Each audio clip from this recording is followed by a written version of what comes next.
Nah, hari ini jamaah kita akan bahas seorang sahabat yang masuk pada serial sahabat-sahabat utusan Rasulullah. Jadi Nabi SAW ya, pernah mengirimkan berbagai utusan ya, kepada raja-raja ya, pada waktu itu yang terjangkau oleh beliau. Dan ini memberikan inspirasi kepada kita bagaimana baginda Rasul itu SAW memanfaatkan segala fasilitas ya. Makanya saya yakin kalau hari ini atau kalau Nabi Muhammad SAW diutus pada zaman now, pada hari ini di mana kecanggihan teknologi yang kita rasakan hari ini luar biasa, maka saya sepertinya yakin beliau akan membuat akun YouTube gitu ya. Beliau akan punya Facebook gitu kan, atau mungkin media sosial yang lainnya ya, untuk menyebarkan dakwah, memanfaatkan ini. Nah, waktu itu belum ada media-media seperti ini, maka yang digunakan adalah surat. Nah, jadi Nabi menyebarkan surat, membroadcast kalau bahasa anak muda hari ini ya, dakwah beliau ya ke berbagai raja. Kepada yang terkenal ya, seperti Raja Romawi, Raja Persia, Raja Yaman ya, Raja Ethiopia, Raja Mesir ya, ataupun yang tidak terkenal ya, baik yang beliau kenal ya, atau tidak. Nah, jadi kalau bahasanya betul-betul di broadcast gitu ya. Jadi kalau di WA itu kan ada fasilitas broadcast, pokoknya ngeblast saja. Ini biasanya untuk iklan gitu ya. Saya kebetulan salah satu bisnis saya adalah bisnis online. Mohon maaf kepada para ibu bapak sekalian yang suatu saat mungkin mendapatkan broadcast dari staff saya gitu kan, pertama ketika buku baru terbit ya. Nah ini kenal nggak kenal, pokoknya nomornya ada di handphone ya, itu di broadcast. Dan ini cenderung lebih efektif ketimbang kita menginformasikan lewat grup ya, karena grup belum tentu dibaca gitu kan. Tapi kalau broadcast langsung personal japri gitu kan, itu kemungkinan besar dibaca. Nah, Nabi itu ya membroadcast ya, surat-surat tersebut. Nah, hari ini kita akan bahas utusan-utusan yang pernah dikirim oleh Rasul kepada para raja itu. Nah, ya, di hadapan kita ya, atau hari ini kita akan bahas seorang sahabat yang juga merupakan utusan Rasulullah, namanya Abdullah bin Huzafa As-Sahmi. Ya. Pak Atet, mohon saya di-co-hostkan ya supaya bisa meng-share slide ya, supaya membantu ya, supaya bisa share screen ya. Oke. Ya. Ini oke. Nah, ini yang akan kita bahas, anakumullah, seorang sahabat namanya Abdullah bin Huzafa As-Sahmi ya. Abdullah bin Huzafa As-Sahmi, yang saya kasih title-nya, pernah bertemu Raja Romawi dan Persia. Saya belum menemukan sahabat Nabi lain, mungkin ada, tapi yang terdata dan tercatat yang saya temukan itu baru sahabat Nabi ini. Maka bisa disebut dia satu-satunya sahabat Nabi yang pernah bertemu dua raja besar, Raja Romawi dan Raja Persia. Dia ketemu Raja Persia dulu, kemudian di masa pemerintahan Umar dia ketemu dengan Raja Romawi. Ini jarang ya. Jadi jarang sekali sahabat Nabi yang punya kesempatan seperti ini. Nah, di antara yang jarang itu adalah seorang sahabat Nabi ini, namanya Abdullah bin Huzafa As-Sahmi ya. Nah, siapakah sahabat Nabi ini ya? Kita akan coba berkenalan dengan beliau ya. Abdullah bin Huzafa As-Sahmi ya. As-Sahmi ini sebuah kabilah besar yang masih turunan Quraisy. Ya, jadi kalau Quraisy itu pohon gitu kira-kira, maka di bawahnya ada cabang-cabang. Ya seperti di Indonesia lah. Nah, kita Indonesia ya, maka di bawahnya ada marga-marga, ada Sunda, ada Jawa, ada Padang, ada Palembang, Makassar. Nah, jadi kalau Quraisy itu pohon besarnya, maka di bawahnya ada cabang-cabang. Di antara adalah Bani Saham As-Sahmi. Kalau saya tidak salah ingat, Amr ibn al-As, nanti dicek lagi, sepertinya dari kabilah Bani Saham ini. Nah, jadi Bani Saham ini jamaah terkenal dengan kemampuan diplomasinya. Jadi wajar kalau kemudian baginda Rasul mengutus Abdullah bin Huzafa dari kabilah Bani Saham ini yang memang kabilahnya itu terkenal dengan kemampuan diplomasi. Seperti kita juga gitu kan, Padang kan pandai dagang begitu kira-kira ya. Jadi mereka yang tinggal di pesisir ya, itu rata-rata keberaniannya untuk merantau ya, itu lebih besar daripada mereka yang tinggal di daerah pebukitan dan pegunungan. Nah, jadi masing-masing marga ya, kabilah punya karakter. Kabilah Bani Makhzum ya, kabilahnya Abu Jahal itu terkenal dengan kemampuan militernya gitu kira-kira ya. Maka keluarlah Khalid bin Walid. Ini kabilah Bani Saham. Jadi Abdullah bin Huzafa As-Sahmi ini dari kabilah Bani Saham yang masih berdarah Quraisy. Abdullah bin Huzafa bin Qais bin Adi bin Sa'ad As-Sahmi Al-Quraisy. Dia berkebangsaan Quraisy. Ibunya ya Tamimah binti Harth dari Bani Harith ya, juga dari kabilah terhormat Quraisy ya. Nah, sahabat Nabi ini termasuk minas sabiqin al-awwalina fil Islam, termasuk orang-orang yang masuk Islam di awal-awal dan sempat ya, diizinkan oleh baginda Rasul untuk membersamai kaum muslimin yang hijrah ke Habasyah. Kita pernah tuturkan ada beberapa sahabat Nabi yang diizinkan oleh Nabi untuk hijrah ke Habasyah. Ada dua gelombang. Gelombang pertama dipimpin oleh Utsman bin Affan ya. Kemudian setahun kemudian berangkat lagi gelombang yang kedua yang dipimpin oleh Ja'far bin Abi Thalib. Nah, beliau ya, Abdullah bin Huzafa As-Sahmi ini ya, termasuk orang yang hijrah ke Habasyah. Karena itu tidak heran kalau kemudian orang-orang seperti ini dijuluki dengan Dzu Hijratain ya, orang yang pernah hijrah dua kali. Hijrah ke Habasyah Ethiopia dan hijrah ke Madinah Al-Munawwarah. Pelajaran apa yang bisa kita ambil dari sini? Jazakumullah, bahwa Abdullah bin Huzafa As-Sahmi ini minas sabiqin al-awwalin, termasuk orang-orang yang masuk Islam di awal-awal, dan Allah Subhanahu wa taala menjamin mereka yang masuk Islam pada awal-awal dakwah ini bil jannah. Ya, dalam surat At-Taubah ayat 100 Allah berfirman, was-sabiquna al-awwaluna minal muhajirin wal ansar walladzina tabauhum bi ihsan radhiyallahu anhum wa radu'an wa a'adda lahum jannatin tajri tahtal anhar. As-sabiqun al-awwalun, orang-orang yang masuk Islam di awal-awal, minal muhajirin wal ansar, baik dari kalangan muhajirin ataupun ansar ya, dari kalangan muhajirin Madinah ataupun ansar dari kalangan muhajirin di Makkah ataupun ansar di Madinah ya. Dan orang-orang yang mengikuti mereka ini Allah janjikan dua hal. Pertama, radhiyallahu anhum wa radu'an, Allah meridhai mereka dan mereka pun ridho kepada Allah ya.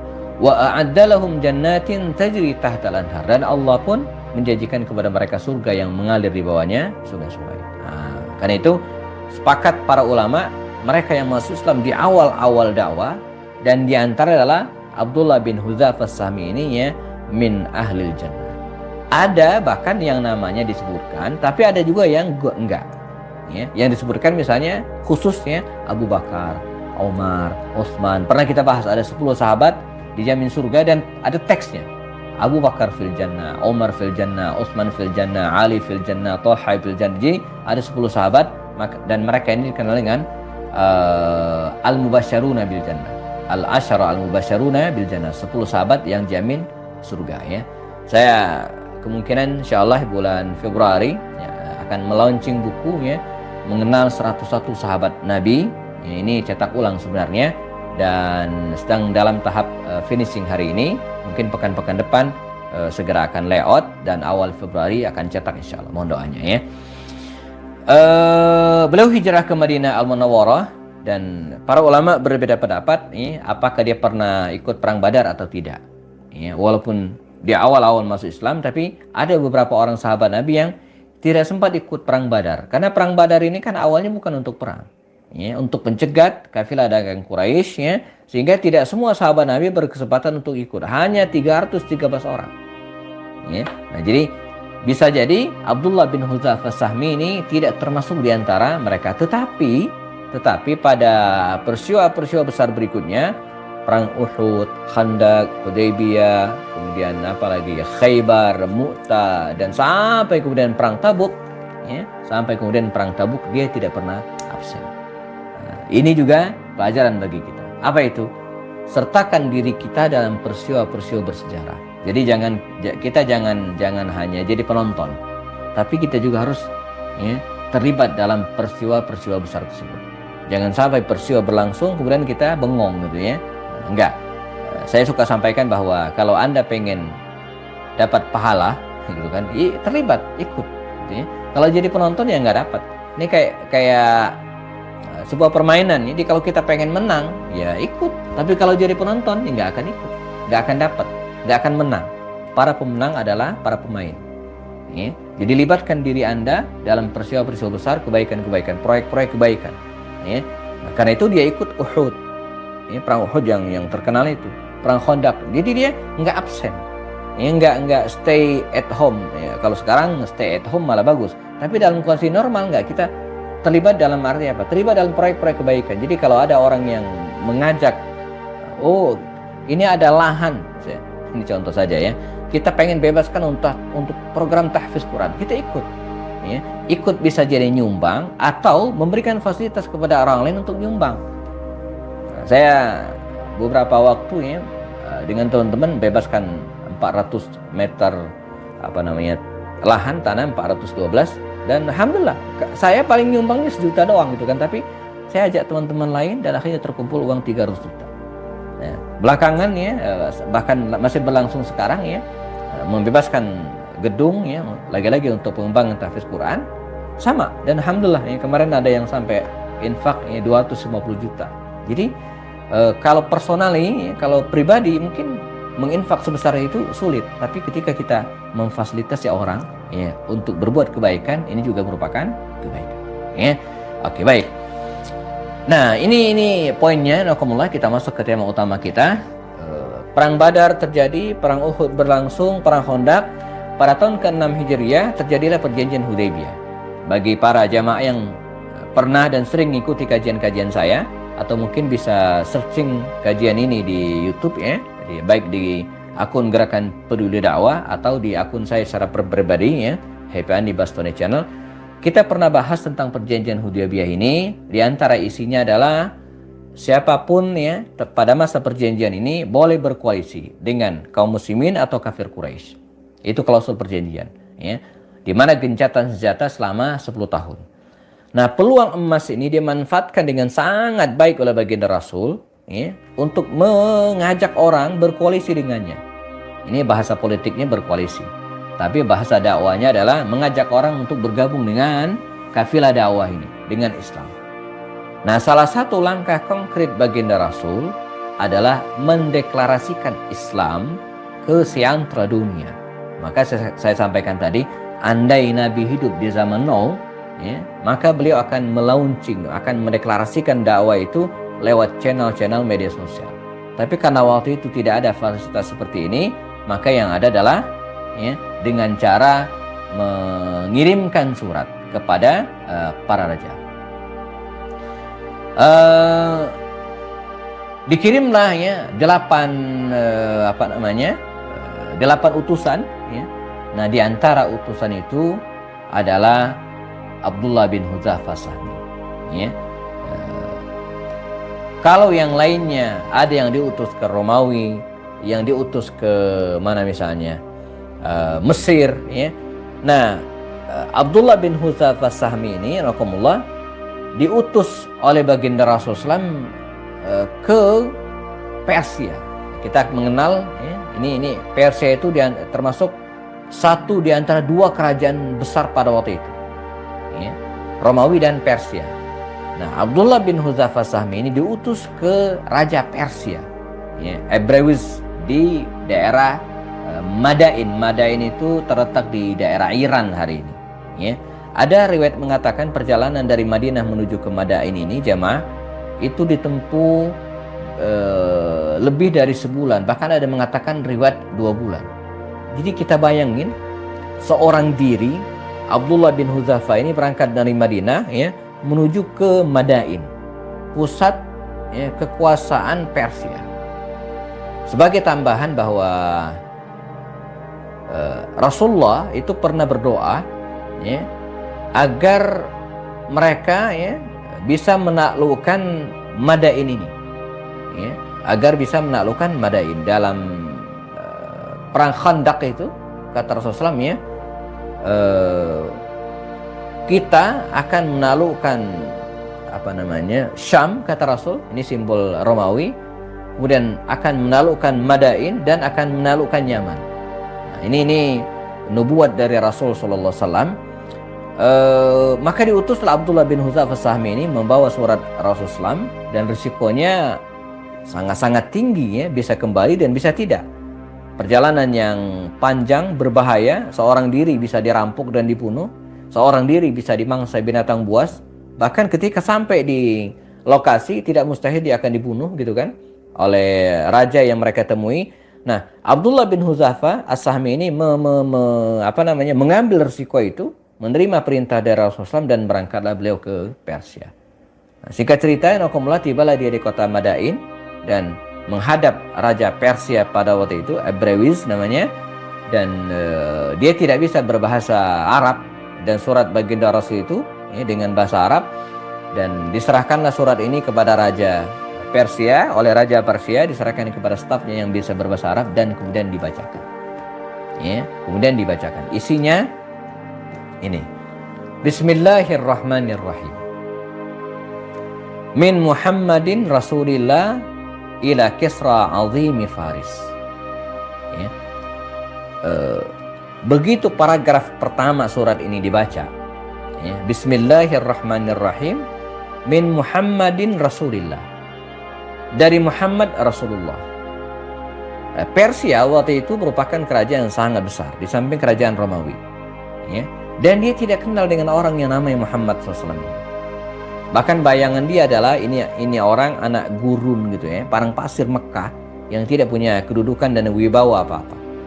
Maka ketika baginda Rasul mengirimkan surat kepadanya dan kemudian membuat kalimat min Muhammadin Rasulillah, dari Muhammad Rasulullah, ego raja Persia ini keluar, kesombongannya menggelegak, dan kemudian dia bangkit marah, emosi. Mengapa? Karena orang ini menulis surat kepadaku, katanya, dan mendahulukan namanya min Muhammadin kemudian ila azimi Faris ya, dia murka dan akumullah, dibentak Abdullah bin Hudzafah As-Sahmi ini. Dan dalam riwayat berikutnya dikatakan dia merobek-robek surat Rasulullah SAW ya, surat Rasulullah SAW ini dirobek-robek, ada yang mengatakan dirobek 8, ada yang mengatakan dirobek menjadi 4 gitu ya, dirobek-robek oleh beliau, dan dia pun murka. Maka ya, melihat kondisi demikian, Abdullah bin Hudzafah As-Sahmi ini ya segera keluar dari sana, dan dia tidak tahu apa yang akan terjadi pada dirinya jika bertahan. Dan ternyata ya, setelah tidak lama kemudian Raja Romawi ini ya, kemurkaannya, Raja Persia ini kemurkaannya mereda, dan dia menyuruh pengawal untuk memanggil Abdullah bin Hudzafah As-Sahmi lagi ya. Tapi ternyata Abdullah bin Hudzafah sudah tidak ada di tempat, beliau sudah kembali ke Makkah, kembali di Al-Munawwarah ya. Dan akhirnya ya Kisra Romawi, Raja Persia ini ya menyuruh wakilnya Balzan yang ada di Yaman ya untuk mengirimkan dua orang utusan ke Madinah ya, ke Madinah Al-Munawwarah, menyusul Abdullah bin Hudzafah As-Sahmi ya. Nah, Balzan mengutus dua laki-laki pilihannya untuk menemui Rasul SAW dan menyampaikan surat yang berisi agar Rasulullah membiarkan orang tersebut membawa Abdullah ke kerajaannya lagi. Nah, sementara Abdullah bin Hudzafah As-Sahmi ya, setelah pulang dari Makkah, dari Persia, segera kembali ke Madinah Al-Munawwarah dan menghadap Rasulullah SAW dan menceritakan masalahnya. Termasuk diantaranya ketika Raja Persia ini merobek-robek surat Rasulullah SAW. Ini penghinaan luar biasa. Maka spontan baginda Rasul mengatakan, Madzakahallahu mulka. Madzakahallahu mulka. Semoga Allah merobek-robek kerajaannya. Ya, dan nanti kita akan ketemukan bukti bagaimana Allah merobek-robek kerajaan Persia ini. Sementara dua utusan Kisra tadi tiba di Taif, dan dia menjumpai para pedagang yang ada di sana, dan mereka pun menunjukkan arah di mana mereka menemukan Muhammad SAW. Maka sekarang selanjutnya mereka memberikan kabar menceritakan balik gitu kan tentang Rasulullah SAW. Dan orang-orang Quraisy sendiri, ya, penduduk Makkah, merasa bergembira ya, karena mereka menganggap bahwa utusan Persia tersebut ya merupakan ancaman bagi Rasulullah SAW. Nah, dua utusan tersebut kemudian melanjutkan perjalanan ke Madinah Al-Munawwarah dan memberikan surat Bazan. Jadi bukan surat Kisra langsung ya, tapi surat dari Bazan yang berkuasa di daerah Yaman, dan berkata, Maharaja Kisra menulis surat kepada raja kami, kata dia, Bazan, untuk menjemput kembali orang yang engkau utus. Ya, kata mereka kepada Rasulullah, dan kami datang untuk menjemputnya. Jika engkau mengizinkan, maka Kisra Persia mengucapkan terima kasih kepadamu dan membatalkan niatnya untuk menyerang Rasulullah. Jika engkau enggan, ya, tidak mengizinkan, maka sebagaimana engkau ketahui, kekuatannya akan memusnahkanmu. Ya, maka Rasulullah SAW tersenyum. Sekarang kata Rasulullah SAW kepada dua utusan ini, pulanglah, istirahatlah kalian berdua dan besok kembali ke kemari. Maka mereka disiapkan rumah agar istirahat, dan ini cara Rasulullah jemaah menghormati utusan. Dan begitulah ada dalam Islam. Di antara orang yang harus kita hormati, apapun kondisinya, adalah utusan, delegasi. Kita dilarang menyakiti, membuli, bahkan tidak boleh membunuh utusan, itu haram, nggak boleh. Ya, walaupun dia mencaci maki kita, enggak. Utusan itu harus dihormati. Bahkan membunuh utusan adalah pelanggaran HAM. Begitu kira-kira, ya nggak boleh. Umar bin Khattab itu setiap kali ada utusan dari Persia atau Romawi, beliau selalu mengatakan, setelah selesai menjalankan misinya, ya Umar mengatakan, antarkan utusan ini ila aqsal Madinah, ke tempat yang paling jauh dari Madinah, artinya sampai keluar Madinah, dan pastikan dia aman. Nah, ya, pastikan dia aman. Nah, keesokan harinya utusan ini kembali menghadap baginda Rasulullah SAW, dan kemudian Nabi berkata, kalian berdua, kata Rasulullah SAW, tidak akan pernah ya, bertemu kembali dengan Kisra Persia, dengan Raja Persia.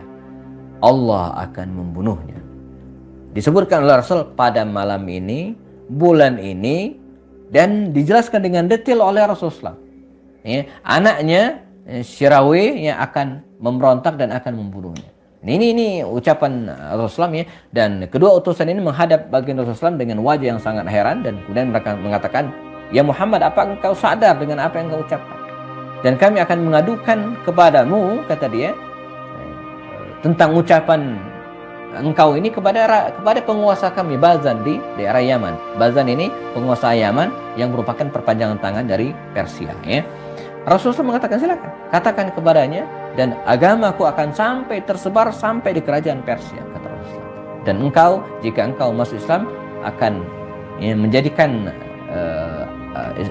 jika engkau masuk Islam, aku akan menjadikanmu raja bagi kaummu, kata Rasulullah SAW kepada utusan ini. Maka kedua utusan itu kemudian pergi ya, izin dari Rasulullah, dan langsung kembali ke Yaman menemui atasan mereka Bazan dan menceritakan apa yang telah terjadi. Maka Bazan berkata, jika benar apa yang kalian katakan, berarti dia benar adalah seorang nabi. Jika tidak, maka kita akan lihat apa yang akan terjadi selanjutnya. Dan tidak lama setelah itu ya, datanglah utusan, atau belum lama mereka bersama Bazan itu, datanglah surat dari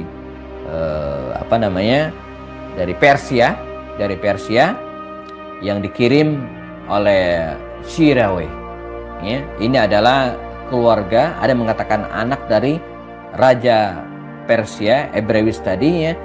Dan dalam suratnya itu dia mengatakan, aku telah membunuh Kisra untuk membalaskan dendam kaum kami.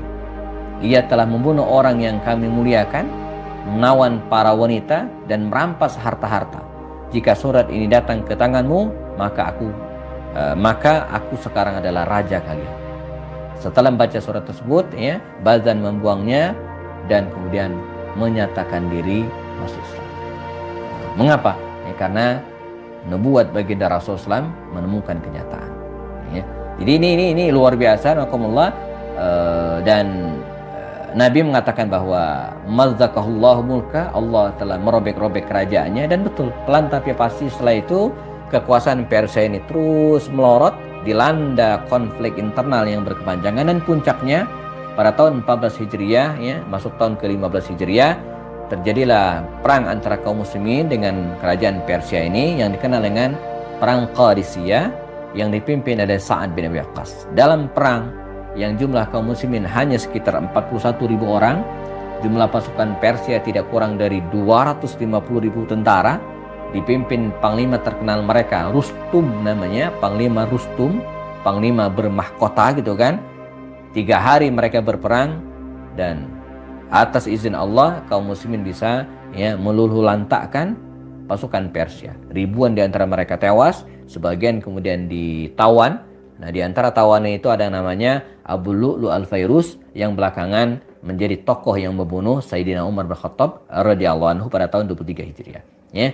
Tapi setelah itu akhirnya Persia ini runtuh, kota Madain yang megah, luar biasa itu berhasil jatuh ke tangan kaum muslimin dan mereka mendapatkan harta rampasan yang sangat banyak, luar biasa.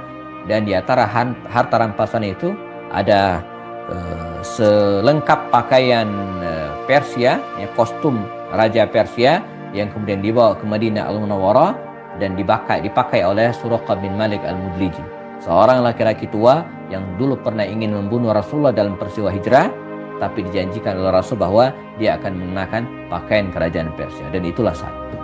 Nah, jadi nubuat baginda Rasulullah menjelma nyata bagaimana kerajaan Persia ini runtuh, gitu ya. Kemudian berikutnya, kalau tadi pertemuan Abdullah bin Huzaifah Sahmi ini dengan Raja Persia, nah sekarang kita akan bicara kisah pertemuan Abu Huzaifah bin As-Sahmi dengan Kaisar Romawi. Ya. Di tahun 19 Hijriah, di masa pemerintahan Umar bin Khattab itu memerintah dari tahun 13 sampai tahun 23. Jadi 10 tahun. Umar bin Khattab mengirimkan pasukan dalam sebuah delegasi perang untuk memerangi pasukan Romawi di perbatasan wilayah Syam. Nah, di antara pasukannya yang ikut itu adalah Abdullah bin Huzaifah Sahmi. Dia masih hidup. Kaisar Agung atau Raja Romawi pada waktu itu mengetahui kedatangan kaum muslimin, maka dia segera mengerahkan pasukan yang besar, dan akhirnya pasukan ini berhasil mendesak kaum muslimin dan bahkan menawan sebagian dari mereka. Di antara para tawanan perang itu adalah Abdullah bin Huzaifah Sahmi. Jadi Abdullah bin Huzaifah ini berhasil ditawan oleh pasukan Romawi. Nah, dibawalah Abdullah bin Huzaifah Sahmi ini jamaah menghadap Kaisar Romawi, Raja Romawi. Dan mereka mengatakan orang ini adalah tawanan dari sahabat Muhammad. Rasul sudah meninggal dunia yang masuk Islam sejak awal. Mereka tahu dan kami membawanya untuk Anda. Maka Raja Romawi ini segera menghadapkan Abdullah bin Huzaifah Sahmi dan kemudian mencoba untuk menggoda keimanannya. Kata Kaisar Romawi ini, saya menawarkan kepadamu sesuatu. Apa itu? Kata Abdullah bin Huzaifah Sahmi, saya menawarkan kepadamu untuk masuk ke agama kami Nasrani. In syi'ta, jika engkau mau, aku akan membebaskanmu dan memberikan jabatan, memberikan kemuliaan, penghargaan kepadamu. Maka Abdullah bin Huzaifah As-Sahmi mengatakan, hayhat, innal mauta la habbu ilayya alfa marra mimma tad'uni ilaihi.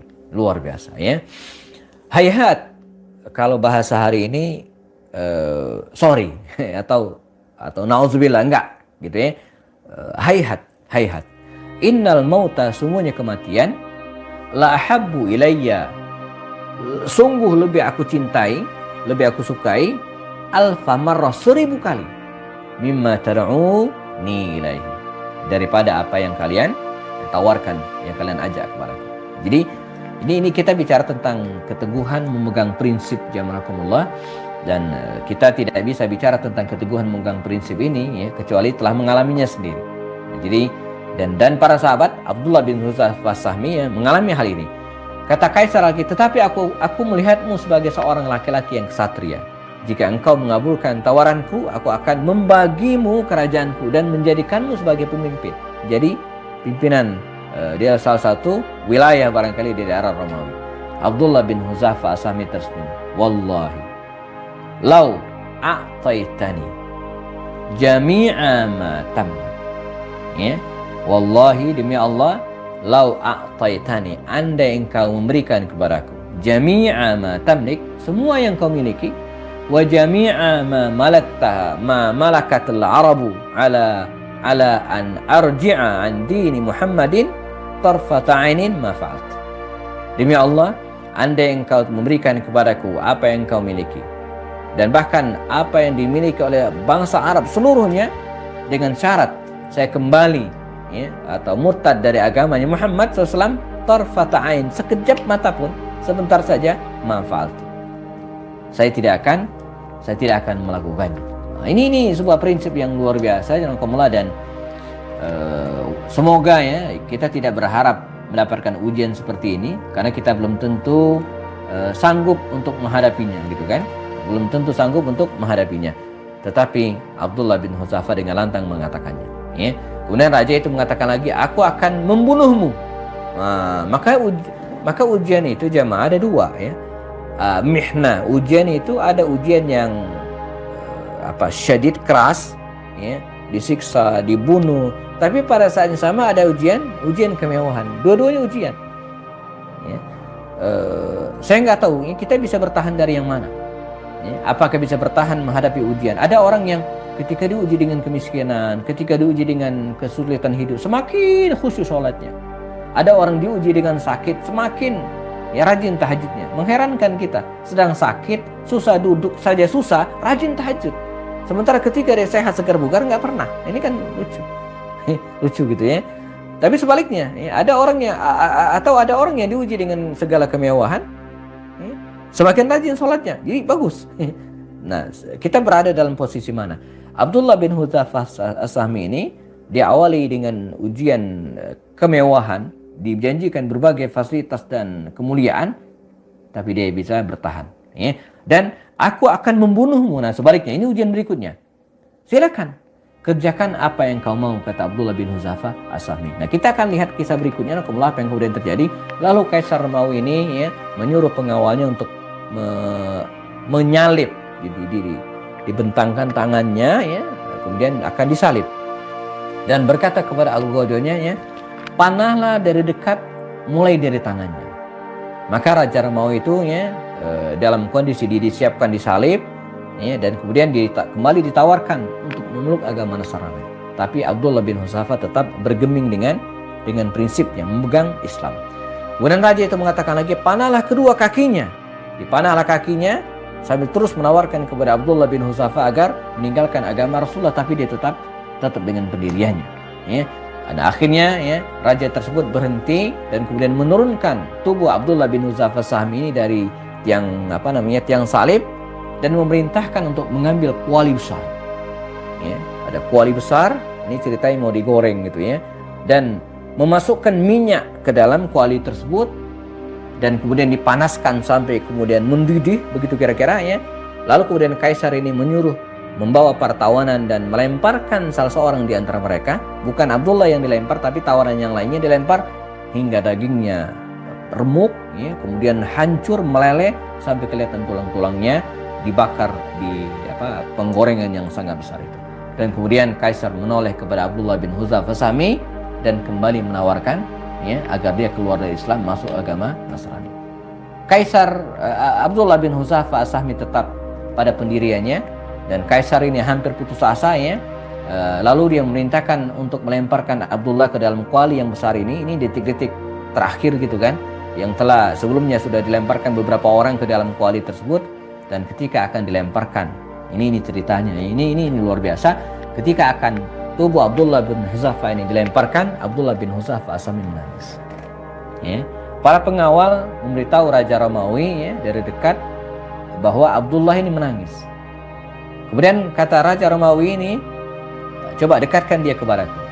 Ketika berada di depan Raja Romawi, kemudian Raja Romawi kembali menawarkan agar dia masuk ke agama Nasrani, tetapi Abdullah enggan. Kata Raja Romawi ini celaka. Apa yang membuat menangis?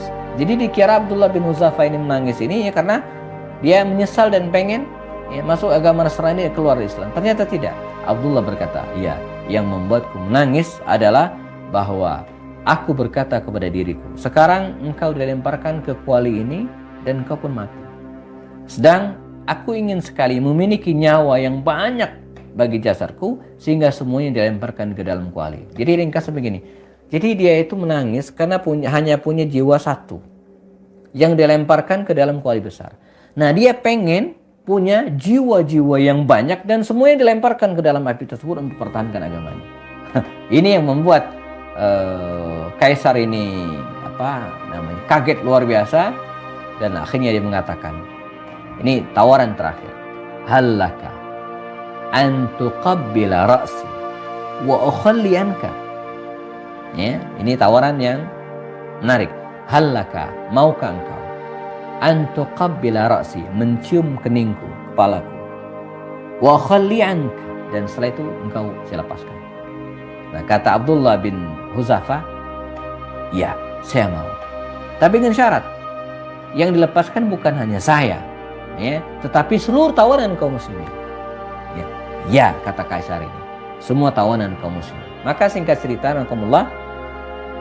Abdullah bin Huzafa ini berprinsip bahwa ini dia adalah musuh Allah, Raja Romawi ini, dan aku mencium dahinya, lalu ia pun melepaskanku dan melepaskan kaum muslimin. Ini judulnya adalah akhafud dararain. Jadi memilih sesuatu yang, jadi mencium kening orang kafir itu nggak boleh secara asal.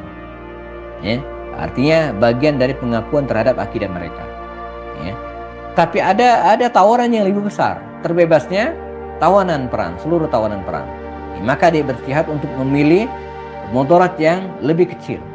Ya. Jadi dia mengorbankan prinsipnya secara zahir, gitu kan, mengakui, gitu kan, tapi tidak dalam hatinya, atau dia tidak keluar dari Islam, gitu ya. Tapi pada saat yang sama dia mendapatkan yang lebih besar, yaitu terbebasnya para tawanan, dan dia pun melakukan hal itu. Ya. Lalu ia mendekat dan mencium dahi Raja Romawi ini, dan kemudian kaisar melepaskan dirinya dan melepaskan semua tawanan kaum muslimin. Dan Abdullah bin Huzafa Sami akhirnya kembali ke Madinah Al-Munawwarah menghadap Umar bin Khattab radhiyallahu anhu dan menceritakan semuanya. Mendengar cerita tersebut, Umar kemudian sangat senang, dan kemudian sambil tertawa, ya, Umar berkata kepada mereka, setiap muslim wajib mencium dahi Abdullah bin Huzafa Sami. Katanya kan, karena dia sudah mencium kening Romawi, pasukan Raja Romawi, dan aku yang akan menciumnya pertama kali. Kemudian dia berdiri dan mencium dahi Abdullah bin Huzafa Sami. Karena itu dalam dunia pendidikan, jamaah rahimakumullah, ada ini terakhir, kita diperintahkan, gitu kan, untuk mencium anak-anak kita, ya. Dan di antara titik yang dianjurkan untuk dicium itu ada 4. Arba'at qubulat, arba'at lamasat. 4 titik ciuman dan 4 titik sentuhan. Yang pertama adalah ini. Nah, kita dianjurkan untuk selalu mencium ubun-ubun anak-anak kita. Ya, ini bagian yang sangat sensitif dari batok kepala seorang anak kecil. Jadi harus dielus, ya, dicium. Yang kedua adalah ini kening. Ini mencium kening itu artinya mencium penghargaan. Ketika seorang ayah mencium kening anaknya, seolah dia ingin mengatakan saya menghargai, saya bangga. Jadi adalah ciuman kebanggaan. Yang ketiga adalah al-khaddain, kedua pipi, ini ciuman kasih sayang. Ketika seorang ayah mencium kedua pipi anaknya, itu artinya ingin mengatakan saya sayang kamu. Dan kemudian yang ketiga adalah, ya, ciuman persahabatan. Ini ciuman persahabatan antara ayah dan anak. Ya, ciuman pertemanan. Apa itu? Kedua telapak tangan. Nah, jadi bukan hanya seorang ayah yang dicium tangannya oleh anaknya, tapi kadang kita juga tak masalah mencium tangan anak kita. Dan ini adalah ciuman persahabatan. Saya sering melihat video-video Erdogan, ya, mencium tangan anak-anak kecil tersebut, dan ini penghargaan yang luar biasa kepada mereka. Terakhir, Abdullah bin Huzafa Sahmi ini terus mengikuti beberapa peristiwa besar di masa pemerintahan berikutnya, ya, dan selesailah pemerintahan Umar bin Khattab radhiyallahu anhu, berlanjut pemerintahan Utsman bin Affan. Ya, ketika Utsman bin Affan memerintah, pada asalnya kemudian dia, waktu itu Mesir sudah ditaklukkan oleh kaum muslimin, ya, dia berada di Mesir dan wafat. Ada yang mengatakan Abdullah bin Huzafa Sahmi ini meninggal di tahun ke-28 Hijriah, masa pemerintahan Utsman. Karena Utsman itu memerintah dari tahun 23 Hijriah setelah wafatnya Umar sampai tahun 35 Hijriah. 12 tahun namanya Nah, dia meninggal pada masa pemerintah Utsman. Ya, ada mengatakan tahun 33 Hijriah, tapi ada mengatakan sebelumnya 28 Hijriah. Yang pastinya dia wafat di Mesir dan dimakamkan di salah satu wilayah di Mesir. Abdullah bin Hudzaifah As-Sahmi. Nah, ini sekilas tentang sahabat Nabi ini. Rahimakumullah. Kita sudah bersama 1 jaman ya, jam 6 kurang ya. Selanjutnya kita pindah ke sesi tanya jawab. Saya serahkan kepada Pak Atet untuk memimpin acara kita ini. Jika ada yang ingin tanyakan, teman-teman sekalian dipersilakan. Dari saya sementara, billahi taufik. Assalamualaikum warahmatullahi wabarakatuh. Waalaikumsalam warahmatullahi wabarakatuh. Masya Allah Ustaz, ini ceritanya sangat menarik sekali ini. Dan kembali mereminder kita ya, betapa beratnya perjuangan kita untuk mempertahankan iman dalam hati kita masing-masing. Perjuangan yang ditunjukkan oleh Abdullah As-Sahmi. Dan kita sambil menunggu pertanyaan yang masuk Ustaz, baik di Zoom maupun di YouTube. Ini silakan para jamaah untuk bisa menuliskan pertanyaannya, atau bagi yang menggunakan mic di Zoom juga dipersilakan. Ustaz, saya mulai di satu pertanyaan dulu Ustaz. Mangga. Melihat kisah ini, seakan-akan kita melihat, merefleksi kembali pada kehidupan nyata saat ini Ustaz. Model-model penyiksaan atau intimidasi atau tekanan kepada umat Islam yang dilakukan oleh Raja Romawi terus dengan cerita di kisah ini sepertinya berulang di tahun-tahun ini Ustaz, dimana umat Islam menjadi bulan-bulanan ya, bulan-bulanan dari berbagai sisi ya. Ada yang terakhir kemarin di Desember dengan kasus penembakan dan lain sebagainya itu. Nah, apakah memang dalam konteks sejarah Ustaz, hal yang seperti ini akan senantiasa berulang hingga hari kiamat Ustaz? Mohon penjelasan itu. Ya, menarik sekali pertanyaan Pak Atet. Jadi betul ya, sejarah itu berulang. Ya, sejarah akan mengulang dirinya sendiri. Bahkan bukan hanya sekarang, bahkan di masa Rasulullah SAW, maka kita mengenal ketika Rasulullah SAW bersabda kepada para sahabatnya bahwa menyebut Abu Jahal itu dengan Fir'aun hadhil ummah. Jadi kalau dulu di Mesir ya, di masa diutusnya Musa alaihissalam, ada Fir'aun ya, yang namanya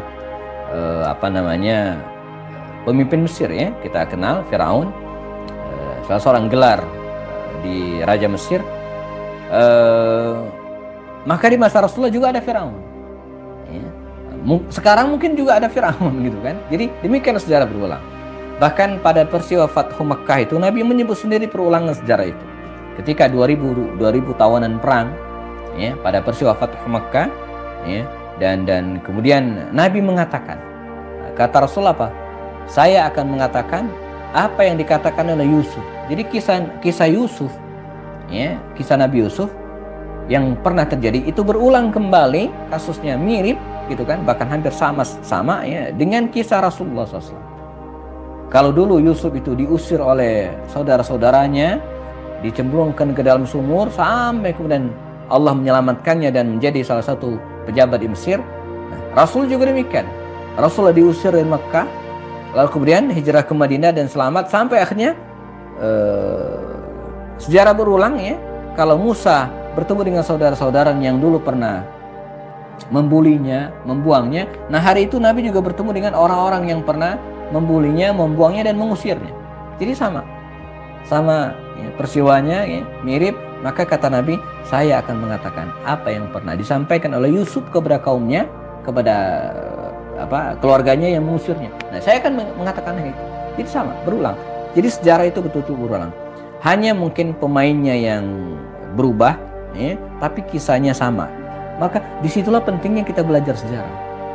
Jadi kata para ulama, pentingnya kita belajar sejarah karena sejarah itu berulang, dan bagaimana kita mengatasinya, kita akan mencontoh ya, ketika dulu para pahlawan mengatasinya dengan bentuk yang mungkin karena zaman berbeda ya, maka mungkin solusinya juga menyesuaikan dengan zamannya. Poinnya bahwa betul ya, kalau dulu Abdullah bin Hudzaifah As-Sahmi mengalami hal-hal seperti yang disebutkan, hari ini juga kita akan mengalami hal yang sama. Dan kita tidak berharap sepahit itu gitu kan, walaupun mungkin sudah pernah terjadi ya. Dan kita jangan merasa aman jemaah, jangan merasa aman bahwa oh negeri kita kan tenang, negeri kita kan orang yang baik-baik, enggak ya. Walaupun ini bukan harapan, tapi bagian dari kewaspadaan itu penting. Dan sejarah sudah membuktikan bahwa walaupun negara kita ini dikenal dengan orang yang santun-santun, baik-baik, tapi pernahkah kita membaca sejarah G30 SPKI? Apa yang mereka lakukan terhadap para pahlawan kita? Itu kan dahsyat ya. Apa yang dilakukan oleh mereka gitu kan terhadap para pahlawan revolusi itu kan di luar batas kemanusiaan gitu kan. Kalau ada cerita orang ditanam hidup di dalam sumur, itu betul-betul terjadi gitu. Dan itu pernah terjadi, dan bukan di Mesir, bukan di Suriah, bukan di Palestina, di Indonesia. Pertanyaannya adalah apakah kita ingin itu berulang? Kan tidak. Jadi jangan santai gitu kan. Kita kan nggak mungkin itu terjadi. Apa-apa yang pernah terjadi di Mesir, orang disiksa, itu nggak mungkin terjadi di Indonesia. Enggak gitu ya. Bisa saja terjadi, dan itu pernah terjadi. Pernah terjadi ya. Jadi kewaspadaan kita, kekompakan kita ya, dan yang perlu kita teladani dari Abdullah bin Hudzafah Sami, kekuatan ya, memegang prinsip tadi itu. Ini yang harus kita lakukan, dan bagaimana itu bisa terjadi? Karena terbiat Rasulullah SAW, pendidikan Rasulullah dari awal. Jadi kualitas orang-orang yang masuk Islam pada awal-awal dakwah itu sangat ya, mungkin berbeda dengan mereka yang baru masuk Islam pada akhir-akhir dakwah. Dan itu diakui oleh para sahabat Nabi sendiri. Nah, Abdullah bin Hudzafah ini minas sabiqin al-awwalin, yang betul-betul menyertai Nabi dari susahnya. Jadi karena ada juga para sahabat Nabi yang bergabung dengan Rasulullah pada puncaknya, ketika Nabi sudah sukses ya, setelah Fathu Makkah. Makanya Allah Subhanahu wa taala itu yang membedakan gitu kan antara orang-orang yang masuk Islam jazakumullah dalam surat Al-Hadid ya. Pada surat Al-Hadid Allah SWT mengatakan la yastawi ya, tidaklah sama, kata Allah Subhanahu wa taala ya, la yastawi minkum man anfaqa min qablil fathi wa qatal. Tidak sama kualitas orang-orang yang anfaqa, berinfak, masuk Islam, berjihad.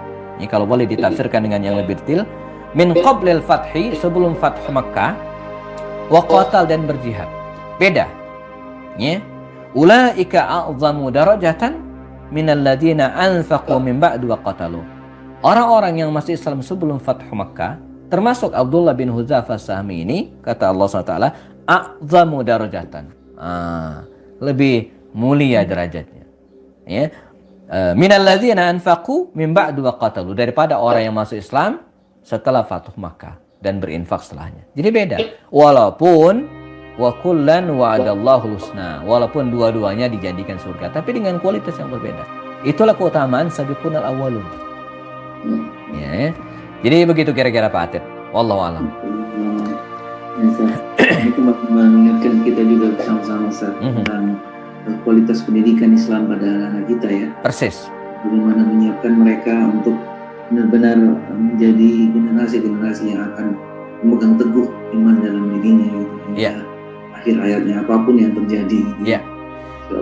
Makanya bicara tentang ini Pak Atid, nyambung sedikit tentang pendidikan, keseimbangan muatan kurikulum pendidikan itu penting. Saya suka sampaikan ya, kalau bicara tentang tawazun, keseimbangan hidup, bukan hanya dunia akhirat, bukan hanya kerja dan istirahat, bukan hanya masyarakat dan keluarga, bukan, tapi termasuk juga di bidang pendidikan.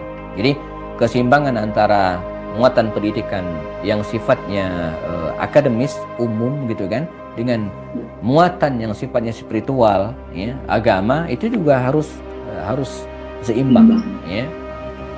Harus berimbang. Kadang kita melupakan ya, lebih mementingkan akademik daripada muatan agama. Iya. Kalau tantangannya sangat besar. Iya. Ya, kita berdoa bersama dan berikhtiar bersama. Amin.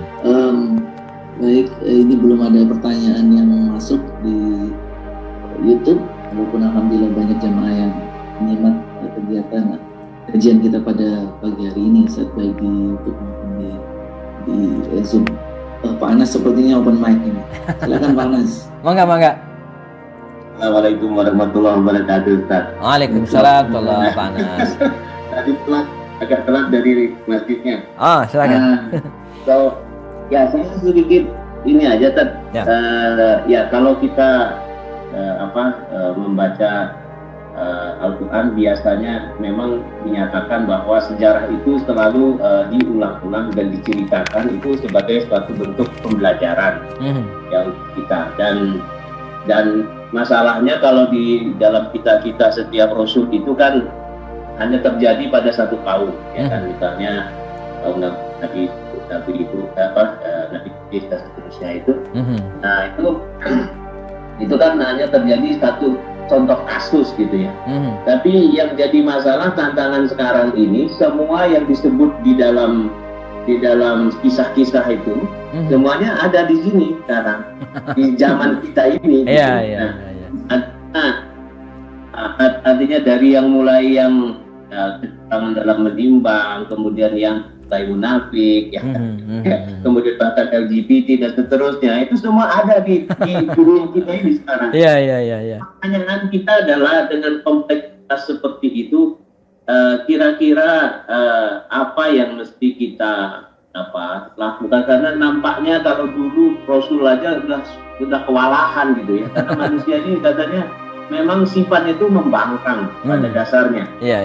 Jadi ini yang saya pikir, ini tantangan kita ini jauh lebih berat daripada tahun-tahun sebelumnya. Jadi apa yang mesti kita lakukan ya? Lakukan, karena rasanya seperti tidak mungkin kita akan menjalankan agama kita ini secara ya tenang-tenang saja gitu ya. Karena ya tadi begitu kita katakan amar ma'ruf nahi mungkar, pasti ada orang-orang yang akan bully kita, bahkan mungkin memenjarakan kita barangkali. Kira gimana Tad? Tantangan seperti ini Tad? Bagus ya. Analisa yang menarik dari Pak Anas ya, bahwa umat Muhammad SAW ini adalah umat akhir zaman ya, adalah umat akhir zaman di mana dia melengkapi semua syariat nabi-nabi sebelumnya, baik yang sifatnya ibadah positif gitu kan, ataupun sebaliknya ya. Jadi kalau Nabi Lut itu ya, permasalahan yang dihadapi kan LGBT begitu kira-kira ya. Nabi Syuaib, permasalahan yang dihadapi adalah curang dalam timbangan ya. Mungkin nabi-nabi lain ya juga punya masalah yang berbeda ya. Tapi persis sampaikan oleh Pak Anas tadi, hari ini kita menghadapi semuanya ya. Jadi umat Nabi Muhammad ini menghadapi semuanya. LGBT ada, curang dalam timbangan ada, orang yang korupsi banyak ya. Kemudian orang-orang munafik semakin merebak.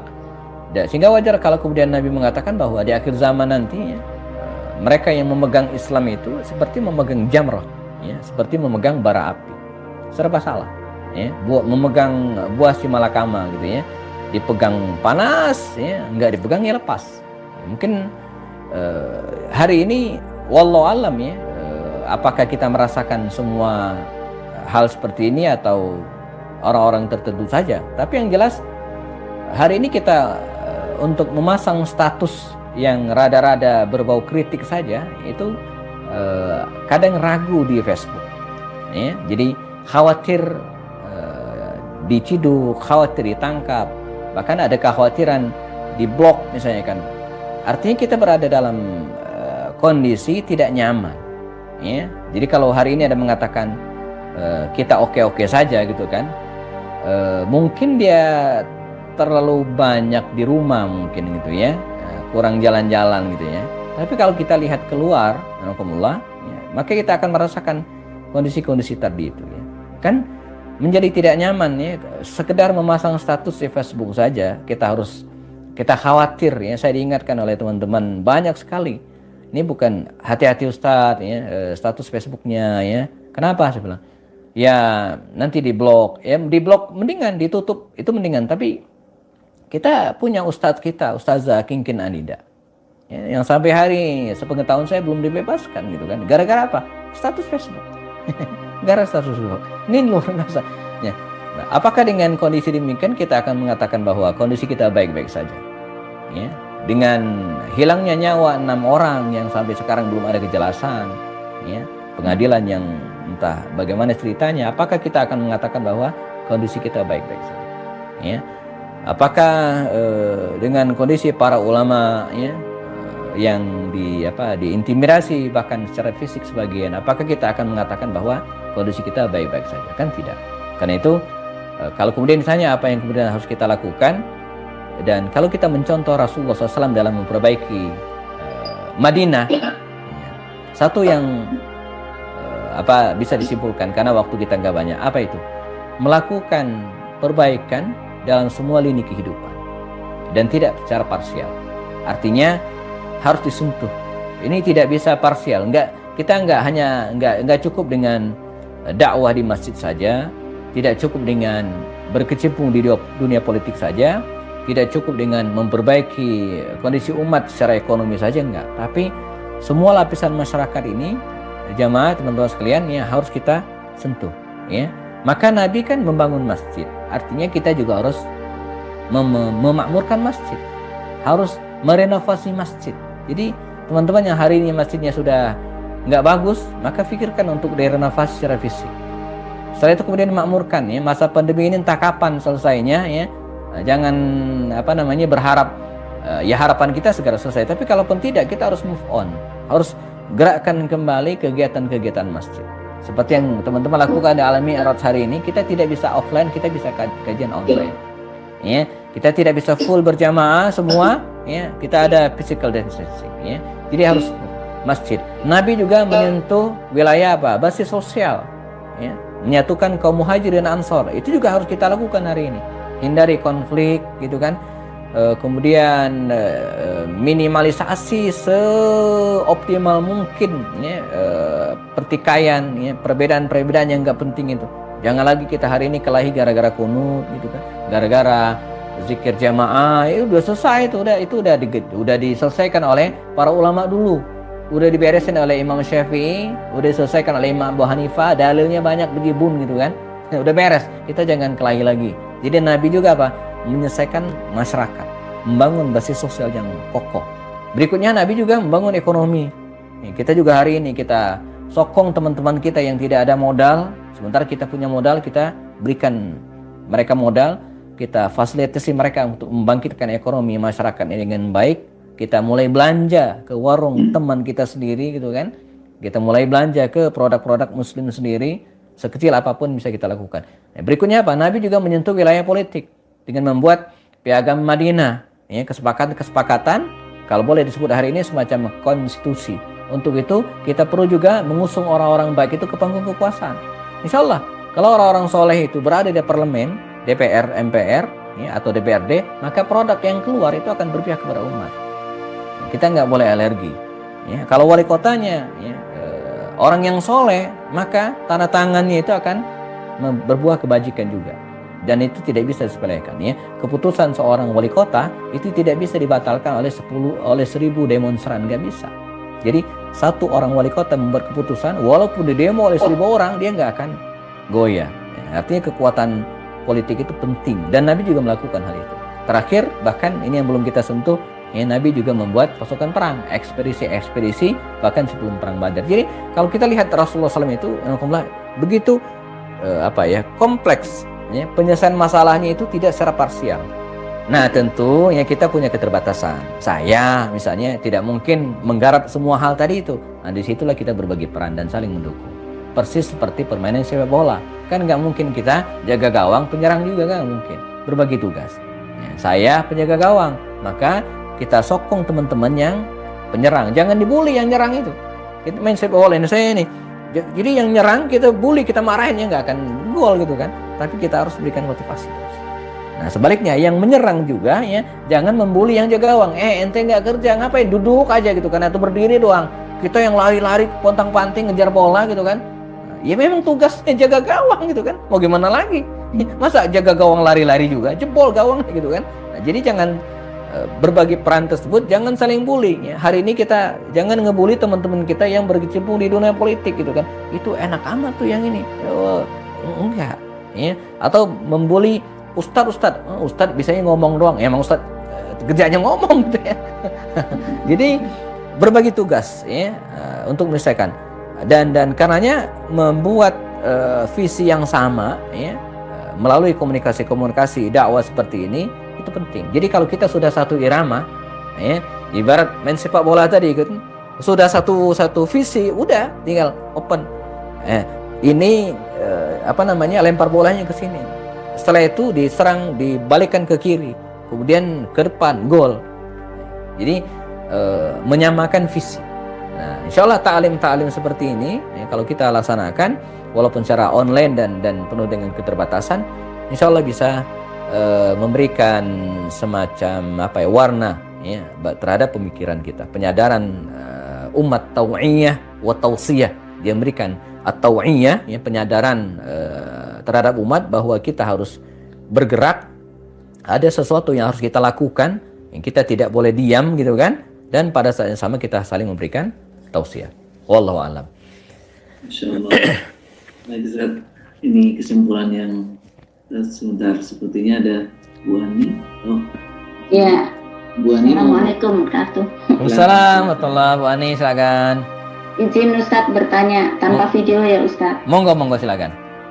Ini Ustadz, saya itu sering sekali merasa bingung dalam masalah pandemi ini ya Ustadz ya. Jadi ada beberapa, saya sering melihat YouTube ya, hari-hari saya melihat YouTube kajian dan masalah pandemi ini dengan masalah protokol kesehatan. Oke. Di mana protokol kesehatan itu cuci tangan, pakai masker. Jarak. Nah, jaga jarak ini berlakukan juga untuk di masjid-masjid. Iya. Sedangkan ada juga pendapat Ustadz yang juga berdasarkan hadis bahwa sholat itu tetap harus mengikuti cara sholatnya Nabi. Jadi ya jangan jaga jarak gitu. Sedangkan ini program pemerintah dan ada juga beberapa ustadz yang mendukung jaga jarak. Jadi mohon maaf ini ustadz, sebetulnya saya itu bingung sekali ya. Yeah. Dan saya memikirkan bahwa kita itu di masa pandemi ini banyak sekali kehilangan kesempatan-kesempatan untuk memperoleh pahala. Yeah. Pahala silaturahmi. Kita hilang. Pahala berjabat tangan. Kalau berjabat tangan dengan yang bukan muhrimnya itu ya memang setuju itu jaga jarak. Tapi jabat tangan di antara sesama teman yang muhrim kita kan itu juga menggugurkan dosa-dosa, ada hadisnya. Namun ada juga karena protokol kesehatan ini dia lebih dominan dengan protokol keimanan. Jadi apalagi saya ini di kantor ya, di lingkungan kantor, apalagi saya di bagian kesehatan. Tentu harus mendukung begitu. Tapi di satu sisi saya juga tidak ingin kehilangan pahala-pahala itu. Dan terutama juga saya memikirkan ini tentang yang sholat jaga jarak ini. Siap. Yang pasti pahalanya itu kan berbeda ya. Padahal menurut penelitian, dan yang meneliti adalah orang yang bukan Islam. Jadi yang meneliti adalah orang kafir, bahwa sholat dengan yang rapat itu justru akan membangun kekuatan, membangun energi kekuatan umat persatuan Islam. Nah, tapi bagaimana dengan kondisi saat ini? Sementara para ulamanya juga sebetulnya membingungkan. Paham Bu. Pertanyaan paham. Saya akan menyampaikan kepada keluarga. Baik. Baik. Ya, terima kasih. Sama-sama Bu Ani begini. Saya sering sampaikan bahwa dalam menghadapi wabah ini ada satu kaidah yang harus kita pegang. Pertama apa? Jangan abai dan jangan lebay. Jangan abai, ini virus emang ada, bukan hoak, ada. Ada tetangga kita yang kena, dan ini bukan hoak, virus corona ini ada. Jadi yang bilang hoaks itu mungkin dia belum kena aja gitu ya. Dan kita doakan supaya dia nggak kena. Nah, ini satu. Tapi jangan juga lebay, jangan berlebihan. untuk itu sikap yang bijak, moderat, ya, menggabungkan dua hal itu. Ya. Adapun terkait dengan ibadah, ya, jadi ada kaidah yang berlaku umum, ya, dalam kondisi normal, ya. Lalu kemudian ada kaidah yang berlaku dalam kondisi tidak normal, dan itu berbeda. Maka kita harus bedakan, ada hukum asal, ada hukum dalam kondisi yang tidak biasa. Itu berbeda, ya. Terkait dengan sholat berjamaah, normalnya kalau tidak ada pandemi, tidak ada masalah, ya kita harus sawu sufufakum, harus lurus, dan kemudian halwaman kibek, harus berkatan. Itu dalam kondisi normal. Ya. Bagaimana kalau kita sholat pas itu bocor? Ini jadi bocor, mau rapatin kuyup kita kan nggak mungkin. Ini sholat nih di sebuah musola misalnya, pas kita berdiri itu bocor dan cukup deras, kan terpaksa ada jarak atau ada tiang di situ, atau ada kalau di Masjidil Haram itu bahkan tempat narok rak sepatu di sela itu, kita mesti singkirin rak sepatunya kan nggak mungkin, karena ada sesuatu yang mengkhususkan di mana kita membolehkan. Jadi kalau basah kuyup saja dalam simpulan para ulama, karena bocor kemudian di sini ada hujan dan menetes, kita harus menjaga jarak. Itu aja boleh gitu kan, menjaga jarak. Bocor doang gitu kan menyebabkan kita kuyup, apalagi ini peluang akan kena penyakit, ya, tertularnya penyakit. Justru sangat-sangat dibolehkan. Karena mengapa? Karena kondisi tidak normal. Jadi jangan bawa dalil normal ke dalam kondisi tidak normal, itu nggak nyambung, nggak lain gitu ya. Peruntukannya beda ya. Bahkan di dalam kondisi yang sangat darurat sekalipun, di mana seseorang diharamkan awalnya memakan babi, dalam kondisi tidak normal kan jadi boleh. Ya. Mereka yang mestinya sholatnya dalam keadaan berdiri, tapi dalam kondisi tidak normal, dia boleh duduk. Mau dipaksain berdiri. Ada pertanyaan masuk kemarin ke saya, seorang ibu, Ustadz, di masa pandemi ini ya, ada anggota keluarga kami yang sakit, ya, lumayan parah. Dokter tidak membolehkannya memegang air, megang air aja nggak boleh, menggunakan air untuk mandi sudah nggak boleh gitu ya. Nah, sementara dia baru lepas dari haid, kan harus mandi junub. Gimana Ustadz? Nah ini kan kondisi tidak normal, mau paksain mandi kan nggak? Kata rektor nggak boleh gitu kan. Saya bilang cukup tayamum saja Bu, selesai. Tayamumnya gimana Ustadz? Nah ini fikihnya dasar banget gitu. Kalau tayamum bejananya, tayamum udah cukup mengusap muka dan kemudian tangan. Oh jadi nggak dilamurin ke seluruh tubuh sebagai pengganti mandi junub? Ya enggak gitu kan. Nah, inilah pentingnya kita belajar. Dan lebih dari itu, alhamdulillah, yang melaksanakan physical distancing ketika sholat ini bukan satu musola kecil, bukan.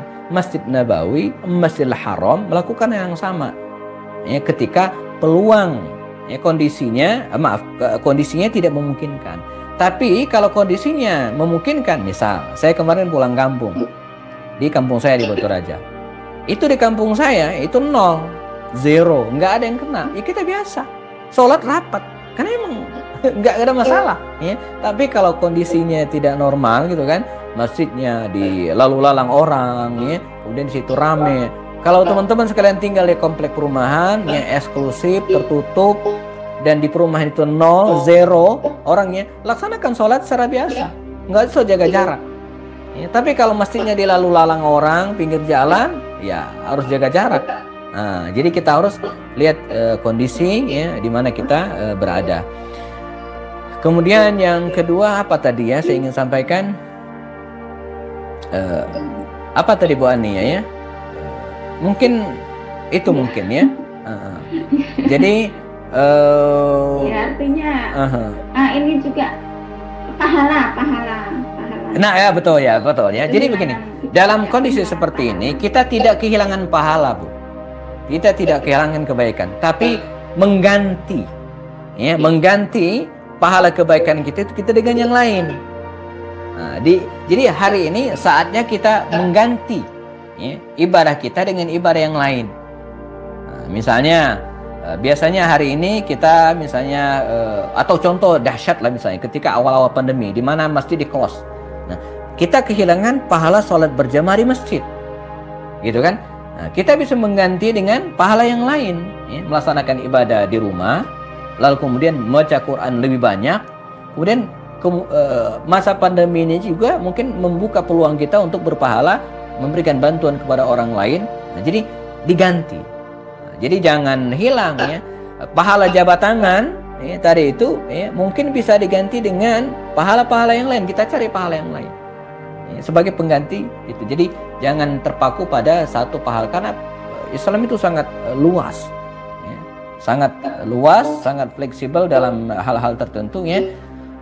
Saya sepakat para ustadz yang mengatakan bahwa hari ini kita tidak kehilangan pahala, tapi bukan kehilangan ibadah, kita mengganti ibadah-ibadah normal kita selama ini dengan ibadah-ibadah yang lain ya, dengan ibadah-ibadah. Jangan kira begini, selama ini pahala ibadah kita mungkin bekerja di luar rumah, mencari nafkah, itu kan ibadah. Nah hari ini kita ganti dengan apa? Dengan membersamai keluarga, itu kan pahalanya gede juga. Itu pahalanya besar juga. Berikan pendidikan kepada anak kita ya, membersamai keluarga, itu pahalanya sangat besar. Nah, jadi bukan kehilangan, tapi pandemi ini membuat kita ya kreatif untuk mencari pahala yang lain. Bahkan dari sisi keimanan, saatnya hari ini ya, ketika pandemi ini kita belajar meyakini tentang takdir. Nah, jadi kalau selama ini kan kita beriman kepada takdir itu hanya di lisan saja ya, menganggap rukun iman itu ada 6, di antaranya adalah beriman kepada qadar Allah, takdir Allah baik dan buruk, hanya lisan. Nah sekarang kita betul-betul meyakini keimanan itu ya, bahwa ma asaba min musibatin illa biiznillah ya, musibah apapun tidak akan terjadi kecuali atas izin Allah Subhanahu wa taala. Jadi sekarang ini Allah sedang menguji keimanan kita kepada takdir Allah. Sekarang Allah sedang menguji keimanan kita tentang kesabaran ya. Sekarang Allah menguji keimanan kita ya, terhadap sisi-sisi yang lain yang tidak kita alami pada kondisi-kondisi normal. Begitu. Jadi kita harus bijak gitu kan. Jangan abai, tapi jangan juga lebay menghadapi musibah ini. Ya. Dan sangat memungkinkan antara satu kondisi dengan kondisi yang lain berbeda. Seperti yang sampaikan tadi. Jadi bukan tidak boleh rapat, tapi karena ada pandemi maka dia direnggangkan. Kalau tidak ada ya balik lagi. Kalau di rumah, saya sholat di rumah dengan anak-anak, apa direnggangkan? Ya enggak, dirapat karena aman. Saya pulang kampung kemarin, masjid ya full dirapat sebagai biasa karena aman, 0. Kasusnya 0, enggak ada apa-apa. Jadi hukum umum ya, itu jangan dibawa ke hukum khusus. Fatwanya akan berubah. Dan penutup terakhir, Umar bin Khattab itu ya pernah memaafkan, tidak memotong tangan pencuri. Padahal kalau orang mencuri dan sudah mencukup nisabnya gitu kan harus potong. Tapi Umar pernah meniadakan itu. Mengapa? Karena kasusnya berbeda. Nah, jadi jangan salahkan Umar. Wah, berarti Umar tidak pro syariat Islam, tidak memotong tangan pencuri. Enggak, karena kasusnya lain. Ya, dia punya kasus yang menyebabkan dia menghilangkan hukum potong tangan itu. Ya, demikian juga dengan sholat berjamaah. Jadi jangan pakai dalil umum perintah sholat berjamaah dan dirapatkan dengan kondisi yang kita alami hari ini, karena kondisi yang berbeda. Dan ini berlaku untuk semua, bahkan Masjidil Haram, Masjid Nabawi, bahkan Masjid Aqsa, masjid-masjid besar melakukan hal yang sama. Wallahu a'lam.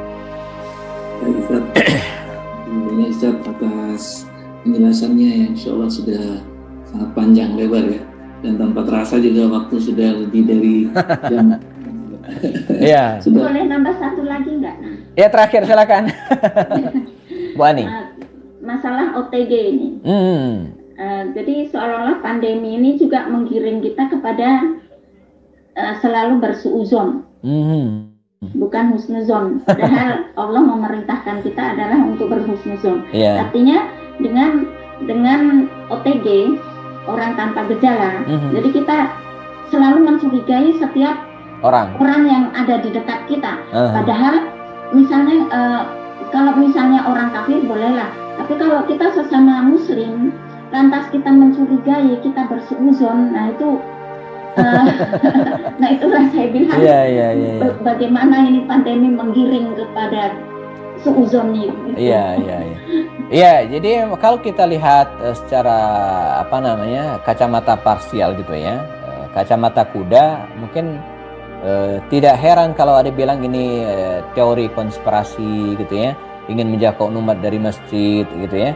Ya, jadi begini, pandemi ini, corona ini kan makhluk Allah yang diciptakan ke muka bumi ini. Blek. Nah, tergantung bagaimana kita menyikapi dan bagaimana kita memanfaatkan atau sebaliknya. Bahkan dalam konteks politik itu kan banyak yang memanfaatkan pandemi ini kan untuk kepentingan politik. Dalam konteks bisnis banyak yang memanfaatkan pandemi ini untuk bisnis. Dalam teori konspirasi banyak juga orang yang memanfaatkan pandemi ini untuk menyudutkan pihak musuh, gitu kan, sangat mungkin. Nah, tinggal bagaimana kita memandangnya, ya. Jadi kalau kita memandangnya bahwa ini bagian dari suudzon, ya bisa jadi. Ya, tapi begini, lagi-lagi pandemi ini kan umum. Jadi nggak ada kafir, nggak ada bukan kafirnya. Jadi pandemi ini, wabah ini, dia akan mengenai orang-orang yang berpeluang kena. Mau ustadz rajin sholat, mau penjahat nggak pernah sholat, ya kalau nggak kena ya nggak kena, gitu kan. Jadi sama seperti di masa pemerintahan Umar ada Ta'un, itu kurang soleh apa coba? Abu Ubaidah bin Jarrah. Abu Ubaidah bin Jarrah itu termasuk sahabat Nabi, jamin masuk surga. Tapi kena juga dalam Ta'un itu dan kemudian meninggal dunia. Kurang apa Mu'adz bin Jabal, utusan Rasulullah yang pernah ke Yaman dan dipuji oleh Rasul dengan banyak hadisnya. Tapi dia kena penyakit itu juga dan meninggal. Ya, ada Abu Ubaidah, ada Mu'adz bin Jabal, ada Suhail bin Amr, ya, ada ribuan, ya, para sahabat Nabi, 25.000 orang yang meninggal pada waktu itu, dan itu adalah orang-orang yang soleh. Nah, maka suatu saat Aisyah itu kan bertanya kepada Rasulullah tentang anit ta'un.